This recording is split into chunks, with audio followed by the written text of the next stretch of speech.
మీ ఎలాంటి వ్యాపార ప్రకటనలకైనా వెంటనే మా ఛానల్ సంప్రదించండి. నమస్తే. ఈరోజు మన స్టూడియోలో ప్రముఖ ఆధ్యాత్మికవేత్త వేదిక్ ఆస్ట్రాలజర్ గోనుగొంట్ల సురేష్ బాబు గారు ఉన్నారు. సో గురువు గారితో మాట్లాడేద్దాం. నమస్కారం గురుగారు. మణికంఠ గారు నమస్కారం అండి. గురుగారు, ఆగస్టు మాసం విశేషంగా శ్రావణ మాసం ధనుసు రాశి వారి పరిస్థితి ఓవరాల్గా ఈ నెల ఎలా ఉండబోతుంది, ఎలాంటి జాగ్రత్తలు పరిహారాలు తీసుకుంటే బాగుంటుందంటారు? సో ధనుసు రాశి కనుక మనం చూసుకుంటే వీళ్ళకి ఈ వచ్చే ఆగస్టు మంత్ కొంచెం జాగ్రత్తగా ఉండాల్సిన మాసం అని మనం చెప్పుకోవాలి. వీళ్ళకి మేజర్ గ్రహాలు ఆల్రెడీ కనుక చూసుకుంటే ఒకటి వీళ్ళకి అర్ధ అష్టమ శని ఆల్రెడీ స్టార్ట్ అయ్యి కొంచెం ఇబ్బందులు పడుతూ ఉన్నారు. నా ఫోన్ కాల్స్ కూడా వస్తూ ఉన్నాయి. మనం కనుక చూసుకుంటే మూలా నక్షత్రం కానివ్వండి, పూర్వాషాఢ నక్షత్రము, ఉత్తరాషాఢ నక్షత్రం, ఈ పాదాల్లో ఉన్న వాళ్ళు కాల్ చేయటం, కొంచెం ప్రాబ్లమ్స్ ఆల్రెడీ హీట్ అయి ఉన్నాయి. భార్యాభర్తల మధ్య గొడవ రావటం, ఇంటికి సంబంధించిన విషయాల్లో గొడవలు రావటము. రెండోది, ఈ నక్షత్రం ఈ రాశితో పాటు వాళ్ళ కుటుంబంలో కానీ ఎవరికైనా కనుక కుంభరాశి, మీనరాశి, మేషరాశి, సింహరాశి ఉంటే వీళ్ళకి ఇంకా ఆ ప్రభావం ఎక్కువగా పడి కొంచెం ఇబ్బంది పడుతున్నారు. ఇక గురు యొక్క దృష్టి ఉంది, కానీ ఒక గురువు యొక్క దృష్టి ఉన్నా కానీ కొంచెము ఇప్పుడిప్పుడే హీట్ కొంచెం స్టార్ట్ అయ్యి ఇబ్బంది పడుతూ ఉన్నారనమాట. పర్టికులర్గా ఇందాక చెప్పిన కాంబినేషన్ వీళ్ళ ఇంట్లో కనుక ఎవరైనా ఉంటే వీళ్ళు కూడా ఆ యొక్క ఇంపాక్ట్ పడేసి డబల్ బాయిలింగ్ అయ్యి ఇబ్బంది పడుతూ ఉన్నారనమాట. అయితే ఈసారి ఏమవుతుందంటే వీళ్ళకి గురువుకి సంబంధించి విపరీత వేద ఉండటంతో గురువు యొక్క అనుగ్రహం ఉండకుండా కొంచెం గురువు దృష్టి ఉండి వీళ్ళని ఇబ్బంది కాపాడుతూ ఉందన్నమాట. ఇబ్బందుల నుంచి ఆ గురి దృష్టి లేకపోవడంతో కొంచెం ఇబ్బందులు పడే సిచ్యువేషన్స్ ఎక్కువగా ఉంటుంది. దీంతోపాటు సూర్యుడు కానీ, కుజుడు కానీ, తర్వాత శుక్రుడు కానీ అనుకూలమైన పొజిషన్లో లేకుండా కొంచెం ఇబ్బంది పడే విధంగా ఉంది. ఈ ధనుసు రాశి వాళ్ళు కొంచెం జాగ్రత్తగా ఉండాలి ఈ ఆగస్టు మంత్. అందుకని చెప్పేసి వీళ్ళు ఆధ్యాత్మికంగా మనం ఇందాక చెప్పుకున్న పండుగలన్నీ చక్కగా సెలబ్రేట్ చేసుకోవటం, ఇంట్లో అందరూ కలిసి పండగలు, నోములు, వ్రతాలు చేసుకోవటం, వీళ్ళకి ముత్తైదువులు పిలవటం, వాళ్ళకి గాజులు పెట్టడం, సారె పెట్టడం, లేదంటే మనకి సుహాసిని పూజ అంటారు, చిన్న చిన్న పిల్లలను పిలవటం, ఒక పండగ వాతావరణం వీళ్ళ ప్లాన్డ్గా కనుక చేసుకుంటూ ఉంటే నెగిటివ్ ఎనర్జీ వీళ్ళ మీద రాకుండా వీళ్ళకి ఇబ్బందులు పెట్టకుండా ఉండే అవకాశం ఎక్కువగా ఉంటుంది. మనకి వీళ్ళకి నక్షత్రాలు కనుక చూసుకుంటే మూల 1, 2, 3, 4 పాదాలు, పూర్వాషాఢ 1, 2, 3, 4 పాదాలు, ఉత్తరాషాఢ ఫస్ట్ పాదం అంతా మనకి ధనుసు రాశి కింద వస్తుంది. పేరు బలం కనుక మనం చూసుకుంటే వీళ్ళకి ఏ, యో, బా, బి, భో, దా, భే అనే అక్షరాలంతా కూడాను మనకి ధనుసు రాశిలో ఉంటారు. అయితే మనకి గ్రహ పరిస్థితి కనుక చూసుకుంటే మనకి ఆగస్టు 17న సూర్యుడు మారుతూ ఉన్నారండి. ఈ సూర్యుడు కూడా సింహరాశిలోకి వస్తూ ఉన్నారు. తర్వాత ఇది 8th హౌస్లో మార్పు అని మనం చెప్పుకోవాలి. తర్వాత శుక్రుడు వచ్చేటప్పటికి మిథున రాశిలోకి మారుతూ ఉన్నారు 26వ తారీఖున. 28న కుజుడు వచ్చేటప్పటికి కన్య రాశిలోకి మారుతూ ఉన్నారన్నమాట. బుధుడు కూడా మారుతూ ఉన్నారు. బుధుడు వీళ్ళకి అగానే కర్కాటక రాశిలో ఉన్నారన్నమాట. ఈ యొక్క గ్రహ స్థితిని బట్టి కనుక మనం చూసుకుంటే సూక్ష్మ గోచారము, లఘు గోచారం అన్న కాన్సెప్ట్తో మనం కనుక చూస్తే వీళ్ళకి ద్వేషం, శుచం, పుత్ర అర్థలాభాత్, యువతచన బాధ అని మనకు చెప్తూ ఉంటారు. అంటే వీళ్ళకి ఈ టైంలో వీళ్ళ చుట్టూ ద్వేషపూరితమైన వాతావరణం ఎక్కువగా ఉండే అవకాశం ఎక్కువగా ఉంటుంది. కొంచెం బాధ కలిగించే సంఘటనలు ఎక్కువగా ఉంటూ యువత జన బాధ, వీళ్ళకి ఒక స్త్రీ నుంచి లేదంటే ఒక యంగ్ లేడీ నుంచి వీళ్ళకి ఇబ్బందులు వచ్చే అవకాశం ఎక్కువగా ఉంటుంది. అదే లేడీస్ అనుకోండి, ఒక యంగ్ బాయ్ ద్వారా వీళ్ళకి ఇబ్బందులు వచ్చే అవకాశం ఎక్కువగా ఉంటుంది. లాస్ట్ టైం నాకు ఇదే కాంబినేషన్తో ఉన్న వాళ్ళు ఒక లేడీ ఫోన్ చేశారు.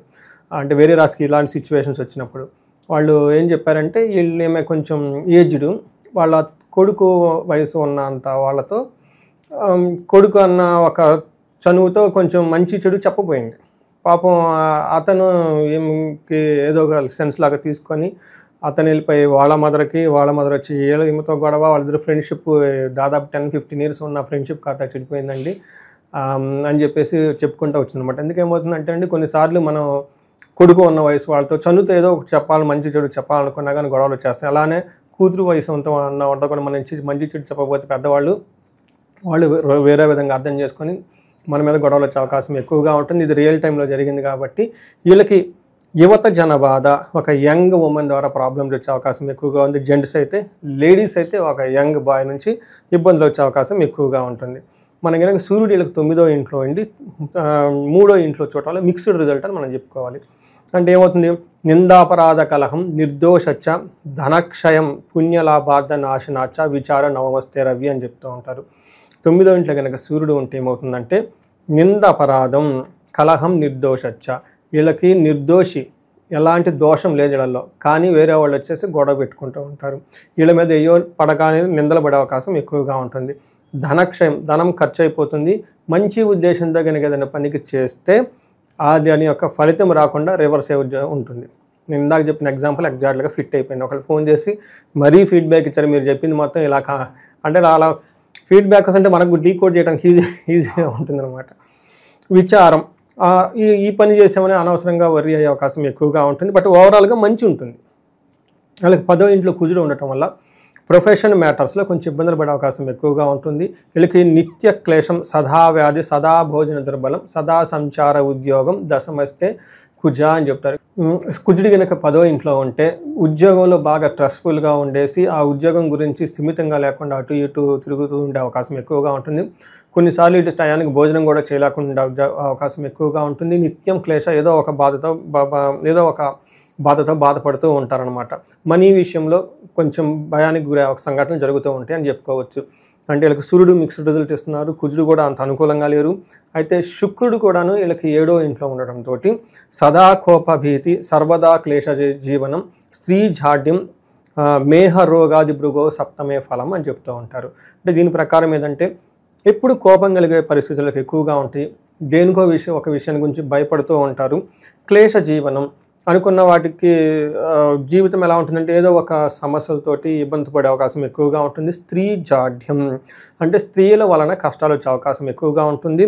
స్త్రీలతో భేదాభిప్రాయాలు వచ్చే అవకాశం ఎక్కువగా ఉంటుంది. ఎవరు? పురుషులకైతే. అదే స్త్రీలు అనుకోండి, పురుషులతో ఈ భేదాభిప్రాయాలు వచ్చేసి గొడవలు వచ్చే అవకాశం ఎక్కువగా ఉంటుంది. అయితే ఒక విషయంలో చాలా అనుకూలంగా ఉంటుంది. లవ్, రొమాన్స్, ప్లేజర్స్ ఇలాంటి విషయాలు కానీ బాగుంటుందని మనం చెప్పుకోవచ్చు అనమాట. ఈ ప్రకారంగా చూసుకుంటే కొంచెం ఈ ధనుసు రాశి వాళ్ళు కొంచెం జాగ్రత్తగా ఉండాలి. ఎక్కువగా ఇంటర్పర్సనల్ స్కిల్స్లో వీటిలో కొంచెం పేషెన్స్గా ఏదైనా ఉన్నా కానీ మంది కాదు, చూసి చూడనట్టు ఉంటారు చూడండి, చూసి చూడనట్టు అట్లా వదిలిపెట్టుకొని ఫ్రీగా ఉండండి. ఏదైనా జరిగినా కానీ ఎక్కువగా మనసులో పెట్టుకొని బాధపడకుండా పండగలు చక్కగా సెలబ్రేషన్స్, ఆగస్ట్ మంత్లో హాలిడేస్ ఉన్నాయి పిల్లలకి, చక్కగా ఎంజాయ్ చేయాలని చెప్పేసి మనం కోరుకుందామండి. గురుగారిగా ఈ రాశిలో ఏ నక్షత్రాలు ఉంటారో స్పెసిఫిక్గా వాళ్ళకి ఎలా ఉండబోతుంది? నక్షత్రాలు కూడా వీళ్ళకి అంత అనుకూలంగా లేవండి. మూల, పూర్వాషాఢ, ఉత్తరాషాఢ నక్షత్రాలు తీసుకుంటే ఒక్క విషయం వీళ్ళకి చాలా పాజిటివ్గా ఉంది ఏంటంటే అండి, రాజ్యలాభము 3 నక్షత్రాలకు రాజ్యలాభం చూపిస్తుంది. అంటే వీళ్ళు ఖచ్చితంగా ఏదైనా ప్రమోషన్ కానివ్వండి, ఒక అప్రిసియేషన్ కానీ, ఇంత ముందు పడిన ఇలా కష్టానికి ఇప్పుడు రివార్డ్ వచ్చే ఒక టైం అని మనం చెప్పుకోవాలి. ఇది ఒక పాజిటివ్. అయితే వీళ్ళకి ప్రతి ఒక్కరికి 3 నక్షత్రాలు కామన్గా ఏంటంటేనండి, మూల వాళ్ళకి రోగము, పూర్వాషాఢ వాళ్ళకి కూడా రోగము, ఉత్తరాషాఢ వాళ్ళకి కూడా రోగము, హెల్త్ కాంప్లికేషన్ చూపిస్తుంది. అలానే ఈ 3 నక్షత్రాల వాళ్ళకు కూడాను దరిద్రము, అతి భయము చూపిస్తుంది. అంటే వీళ్ళు ఏదో ఒక విషయంతో హెల్త్ కాంప్లికేషన్స్ వస్తుంది, ఫైనాన్షియల్గా ప్రాబ్లం వస్తుంది.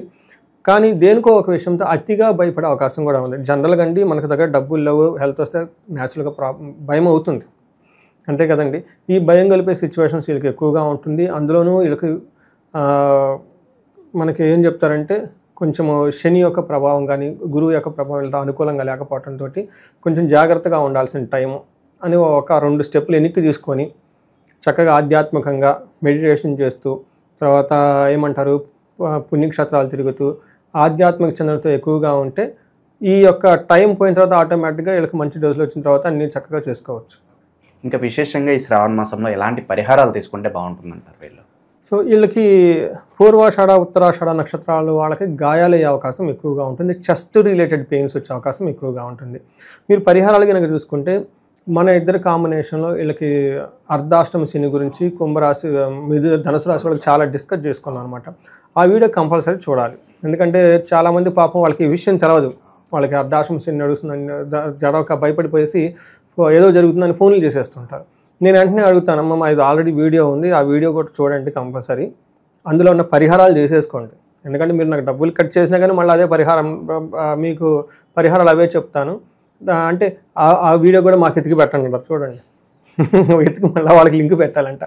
చేయనమ్మా అందులో ఉంది చూసుకోండి అని చెప్తూ ఉంటాను. అందుకని చెప్పేసి ఆ వీడియో కంపల్సరీ చూడండి, చక్కగా అందులో పరిహారాలు వివరించడం జరిగింది. అయితే ఈ మాసానికి వచ్చేటప్పుడు కనుక మనం చూసుకుంటే వీళ్ళకి ఏ గ్రహాలు అనుకూలంగా లేకపోతే నవగ్రహ స్తోత్రం చదువుకోవటం, నవగ్రహాల చుట్టూ ప్రదక్షిణాలు చేయటం, ఇక 4 వారాలు కనుక చేస్తే చాలా బాగుంటుంది. ఈ రాశి వాళ్ళు ఫైనాన్షియల్ ప్రాబ్లమ్స్ కనుక ఎవరైనా కనుక బాధపడకూడదని మనం కోరుకుందాం. ఇన్ కేసు మనకి బాధపడుతూ ఉంటే ఆగస్టు మనకి 21, 22 ఒక విశేషంగా ఒక కార్యక్రమం చేయటం తలపెట్టామండి. ఒకటి కుబేర పాశుపత అభిషేకం. ఇది పార్థివ శివలింగం అంటారు. అంటే పుట్టమట్టితో శివలింగాన్ని తయారు చేసి ఇది సామూహికంగా అరేంజ్ చేస్తూ ఉన్నాం. అందరూ ఓపెన్ ఫర్ ఎవ్రీబడి అండి. వాళ్ళు వచ్చేసి చక్కగా పార్టిసిపేట్ చేయొచ్చు. వాళ్ళ స్వహస్తాలతో నెయ్యితో కుబేరునికి శివలింగానికి అభిషేకం చేసి చక్కగా కుబేరుని యొక్క కృప వల్ల ధనం వాళ్ళ ఇంట్లో స్థిరంగా ఉండే అవకాశం ఉంటుంది. ఇది రెండో రోజు వచ్చేటప్పుడు 22వ తారీఖు అమ్మవారి యొక్క విశేష హోమం, శ్రీ మహాలక్ష్మి విశేష హోమం చేస్తున్నాం. ఇది కూడా తామర పూలతోటి, నెయ్యితోటి, ఇంకా వేరే యొక్క పూజా ద్రవ్యాలతోటి అమ్మవారికి విశేషంగా హోమం చేయటం జరుగుతుంది. ఇది కూడా చాలా పెద్ద హోమం. ఇది శీఘ్ర ధన ప్రాప్తి, నష్టాద్రవ్య ప్రాప్తి, ఎవరైనా కనుక డబ్బులు పోగొట్టుకుని ఆ డబ్బు రావడానికి, శీఘ్రంగా వీళ్ళకి ధన ప్రవాహం రావడానికి ఇది కూడా రెండో రోజు కార్యక్రమం. ఇలా 2 రోజుల కార్యక్రమం ఓపెన్గా పెట్టాము. అందరికీ ఎవరైనా కనుక ఇంట్రెస్ట్ ఉంటే స్క్రీన్ మీద కనిపిస్తున్న నెంబర్ ద్వారా మనకు కనెక్ట్ అయితే వాళ్ళకి ఆ వెన్యూ, ఆ ఫీజు డీటెయిల్స్, అలానే వాళ్ళు ఏమేమి వస్తువులు తెచ్చుకోవాలో అవన్నీ వాళ్ళకి మనం చెప్పొచ్చు. ఓవరాల్గా ధనుసు రాశి వారి పరిస్థితి ఈ శ్రావణ మాసం ఏ విధంగా ఉండబోతుందో మీ మాటలో చాలా బాగా వివరించారు. ధన్యవాదాలు. ధన్యవాదాలండి.